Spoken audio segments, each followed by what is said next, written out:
सितंबर 2023 की ये बात है। रात के लगभग 11 बजे के आसपास का वक्त रहा होगा। बात कर रहा हूँ उत्तर प्रदेश के आगरा का एक थाना लगता है बरन। जैसे ही रात के 11 बजे एक व्यक्ति दीवार कूदा। दीवार कूदने के बाद घर के अंदर के प्रवेश किया। उस घर के अंदर सुंदर सी लड़की रहती थी। उस व्यक्ति ने उस लड़की को बुरी नीयत से दबोच लिया। उसके साथ वो गंदा काम करता था। तभी उस लड़की ने जोर जोर से चीखना चिल्लाना शुरू कर दिया और लोगों से बचाने की अपील की। लोग दौड़ते हुए उस घर की तरफ वापस आते हैं और आने के बाद उस लड़की को उस व्यक्ति से बचाते हैं। लेकिन वो अनजान व्यक्ति उस घर के अंदर क्या कर रहा था, तभी कुछ लोगों को गुस्सा आता है। उसे बाहर निकालते हैं और बाहर निकालने के बाद खंभे से बांधते हैं और नंगा करके उसको पीटना शुरू कर देते हैं। तभी कुछ लोगों ने पहचाना कि ये तो दरोगा जी हैं, जो कि उत्तर प्रदेश में पुलिस इनकी तैनाती है। जब इतना पता चलता है उसके बाद पब्लिक का तो गुस्सा और बढ़ जाता है। अब नजदीकी पुलिस स्टेशन को ये सूचना मिलती है। पुलिस आती है और उस भीड़ से उस दरोगा को किसी तरह से बचाती है। और बचाने के बाद जब लड़की से कहानी पूछी जाती है तो पता चलता है कि वो काफी दिन से उस लड़की का पीछा कर रहा था और उस लड़की का शारीरिक शोषण कर रहा था। और उसके बाद पुलिस ने उसके खिलाफ मुकदमा दर्ज किया, गिरफ्तार किया और गिरफ्तार करने के बाद जेल भेज दिया।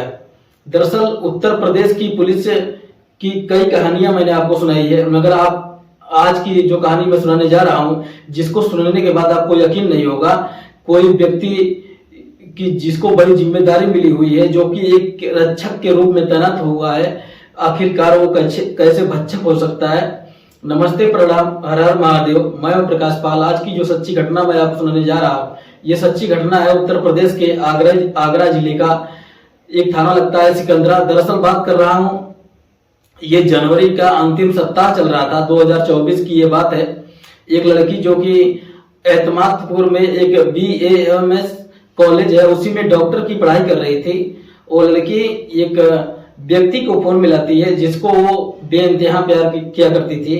उस व्यक्ति को फोन मिलाती है और कई दिन से उसका नंबर मिल नहीं रहा था। वो लगातार अपने ऑफिस से छुट्टी पर था।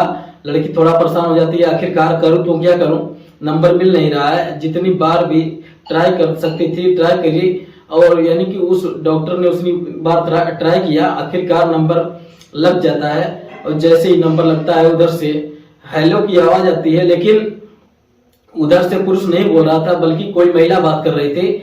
लड़की ने पूछा आप कौन बात कर रही हैं, तभी उधर से कहा तुम कौन बात कर रही हो, ये बताओ।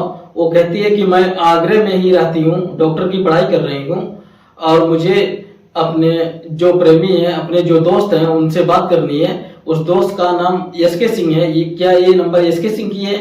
वो कहते हैं कि नंबर तो SK सिंह का ही है, लेकिन ये गलत नंबर आपने डायल किया है। अब लड़की ने कहा कि गलत नहीं, मैंने तो कम से कम 6 महीने से इस नंबर पर बात कर रही हूँ। इस महिला ने कहा कि मैं उनकी पत्नी बात कर रही हूँ, 2 बच्चे हैं हम लोग के। अब कैसी बात कर रही हो? अब ये दोनों के बीच में काफी कहासुनी हो जाती है। लड़की बहुत ज्यादा परेशान हो जाती है, क्या करे क्या ना करे। तभी इसी बीच में उस दरोगा का उसी नंबर से फोन आता है, क्या तुमने घर पर फोन किया था?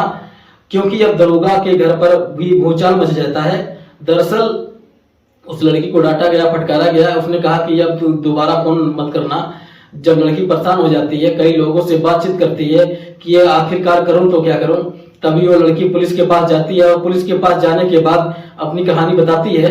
दरअसल लड़की कहती है कि वो ईटा की रहने वाली है और ईटा के बाद वहां से चलकर पहुंच जाती है आगरा के एतमादपुर में, जहां BAMS का कोर्स कर रही थी। और कोर्स करने के बाद डॉक्टर बन जाती है। और रहती थी रामबाग, एक चौराहा है, उस चौराहे के पास PG होता है, यानी कि व्यंग्यस, जहां पर रहकर वो अपना रहती थी और वहां से फिर कॉलेज जाती थी पढ़ने के लिए। उसी चौराहे पर एक दरोगा की तैनाती थी।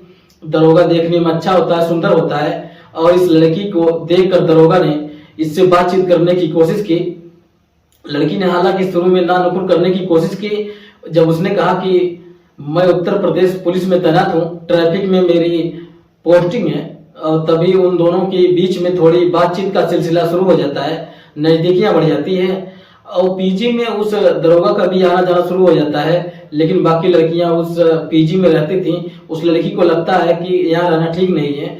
तभी दरोगा ने कहा हम दोनों की सुरक्षा के लिए यहाँ से हटकर हम कहीं और रहें तो कैसा लगेगा। उस लड़की ने कहा कि मुझे कोई एतराज नहीं है। लड़के ने अपनी जिंदगी के बारे में कुछ नहीं बताया था, सिर्फ इतना बताया था कि उत्तर प्रदेश पुलिस में उसकी ट्रैफिक सब इंस्पेक्टर का तौर पर तैनाती है और एक अकेला है, लड़की भी अकेली थी। तभी एक कमरा लिया जाता है, फ्लैट लिया जाता है। दोनों पति पत्नी की तरह साथ रह रहे थे, लगभग 6 महीने से दोनों साथ रह रहे थे, वो भी पति पत्नी की तरह। जब उस दरोगा का मन करता था उस लड़की के पास आता था और दोनों के बीच में दोस्ती में इससे फिर प्यार, फिर उसके बाद लिविंग रिलेशन, इस सब कुछ चल रहा था। लड़की को सब सामान्य लग रहा था, लेकिन एक बार जब उस लड़की ने उस व्यक्ति को 21 दिन से लगातार अपने ऑफिस से गायब था, आ नहीं रहा था, तब उस लड़की ने फोन किया तो पता चलता है कि दरोगा जी तो शादीशुदा हैं और उनको 2 बच्चे भी हैं। तब उस लड़की ने जाकर पुलिस में एफआईआर दर्ज कराई और एफआईआर 29 जनवरी 2024 को एफआईआर दर्ज हो जाती है। उसके बाद जैसे ही अब अखबारों में, सोशल मीडिया में ये पता चलता है कि एक उत्तर प्रदेश पुलिस का सब इंस्पेक्टर एक डॉक्टर छात्रा के साथ लगातार कई महीने से शारीरिक शोषण कर रहा है, बलात्कार कर रहा है, तब लोगों को एक घटना और याद आती है। आगरा का ही एक थाना लगता है वरन, वहां की एक लड़की होती है, सुंदर सी लड़की थी।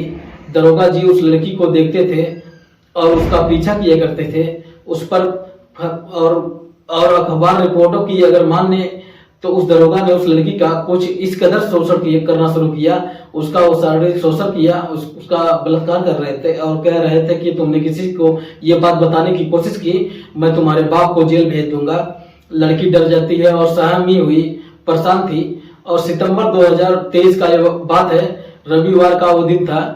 उस दरोगा ने बेइंतहा शराब पी हुई थी और शराब के नशे में दीवार कूदता है, दीवार कूदता हुआ घर में पहुंच जाता है। वहां जाने के बाद उस लड़की का बलात्कार करने की कोशिश कर रहा था। लड़की ने जोर जोर से चीखना चिल्लाना शुरू किया और जब उस लड़की ने चीखना चिल्लाना शुरू किया उसके बाद आसपास के लोग आते हैं। उस दरोगा को वहां से खींचकर खंबे से बांधा जाता है, उसको नंगा करके बहुत बुरी तरह से पीट रहे थे। उसका उन्होंने वीडियो बनाया और सोशल मीडिया पर वायरल कर दिया। वायरल करने के बाद लोगों को पता चलता है कि जिसको पीटा गया है दरअसल वो उत्तर प्रदेश पुलिस का सब इंस्पेक्टर है।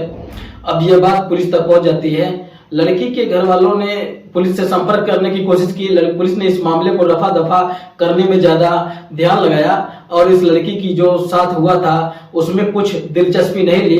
तभी स्थानीय लोगों ने बड़ी संख्या में इकट्ठे होते हैं और मार्ग को जाम कर देते हैं। जब कई घंटे तक रास्ते जाम हो जाते हैं और पूरे शहर में इस बात का पता चल जाता है कि एक दरोगा शराब पी करके घर में घुसता है और एक लड़की की बलात्कार करने की कोशिश कर रहा था, उसका पहले से ही बलात्कार कर रहा था। आखिरकार पुलिस ने उस दरोगा के खिलाफ एफआईआर दर्ज कराया जिसका नाम संदीप कुमार बताया जाता है। संदीप कुमार के नाम से एफआईआर दर्ज की जाती है, उसे गिरफ्तार किया जाता है और गिरफ्तार करने के बाद जेल भेज दिया जाता है।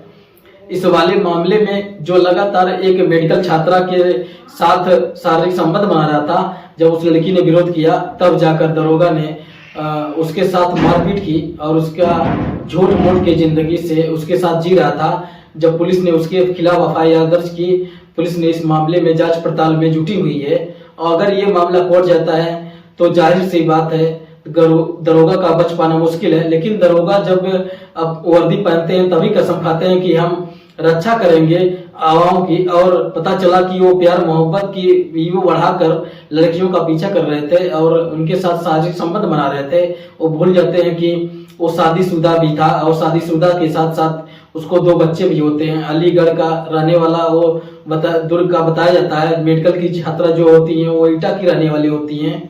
भविष्य में इसमें क्या कार्रवाई होगी क्या नहीं होगी इसमें जरूर अपडेट करने की कोशिश करूंगा। जिस तरह से लगातार खबरें आ रही हैं पुलिस को लेकर वो वाकई बड़ी चिंताजनक है। दोस्तों, इस पूरे घटनाक्रम को सुनाने का उद्देश्य किसी को परेशान करना नहीं, किसी का दिल दुखाना नहीं, बल्कि आपको जागरूक करना है, आपको सचेत करना है। भले ही चाहे जो भी हो, किसी पद पर बैठा हो, लेकिन लड़कियों के भी एक अपनी जिम्मेदारी बनती है। वो इसको साथ किसी भी तरह का रिलेशन बनाने के पहले कई बार सोचें कि आखिरकार सही कर रही हैं या गलत कर रही हैं। लड़कियां कई बार जो बहकावे होते हैं, कुछ ऐसे जाल बिछाए जाते हैं उन्हें आकर्षित करने के लिए, कभी बार वो भावनाओं में डूब जाती हैं और कई बार उनका शोषण होता रहता है। जब शोषण होता है, वक्त बीत जाता है, तब जाकर पता चलता है अच्छा क्या है बुरा क्या है, लेकिन तब तक उनकी जिंदगी में काफी कुछ भूचाल आ जाता है। जय हिंद, जय भारत।